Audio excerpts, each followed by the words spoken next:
माघ मास महात्म चौथा अध्याय।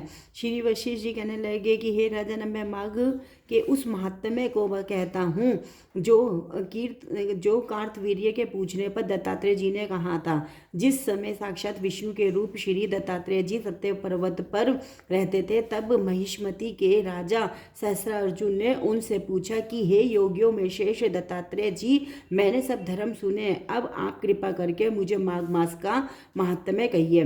तब दत्तात्रेय जी बोले, जो नारद जी से ब्रह्मा जी ने कहा था वही माघ महात्म्य मैं तुमसे कहता हूँ। इस कर्म भूमि भारत में जन्म लेकर जिसने माघ स्नान नहीं किया, उसका जन्म निष्फल गया।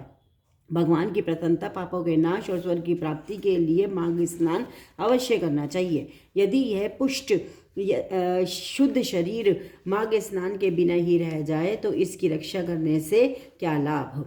जल में बुलबुले के समान, मक्खी जैसे तुच्छ जंतु के समान यह शरीर माघ स्नान के बिना मरण समान है। विष्णु भगवान की पूजा न करने वाला ब्राह्मण बिना दक्षिणा के श्राद्ध, ब्राह्मण रहित क्षेत्र, आचार रहित कुल, ये सब नाश के बराबर है।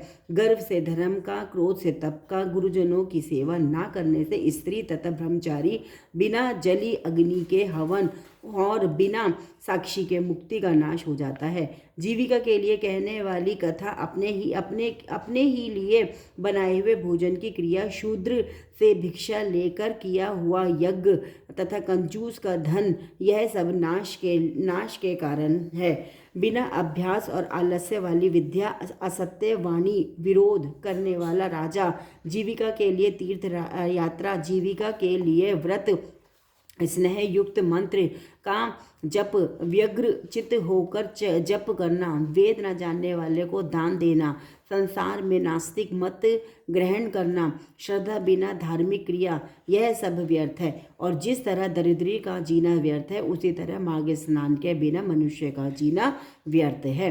भ्रमघाती, सोना चुराने वाला, मदिरा पीने वाला, गुरु पत्नीगामी और इन चारों की संगति करने वाला माघ स्नान से पवित्र होता है।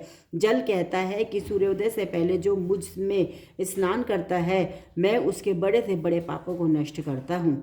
महापातक भी स्नान करने से भस्म हो जाते हैं। माघ के स्नान का जब समय आ जाता है तो सब पाप अपने नाश के भय से कांप जाते हैं। जैसे मेघों से मुक्त होकर चंद्रमा प्रकाश करता है, वैसे ही श्रेष्ठ मनुष्य माघ मास में स्नान करके प्रकाशमान होते हैं। काया वाचा मनसा से किए हुए छोटे या बड़े, नए या पुराने, सभी पाप स्नान से नष्ट हो जाते हैं।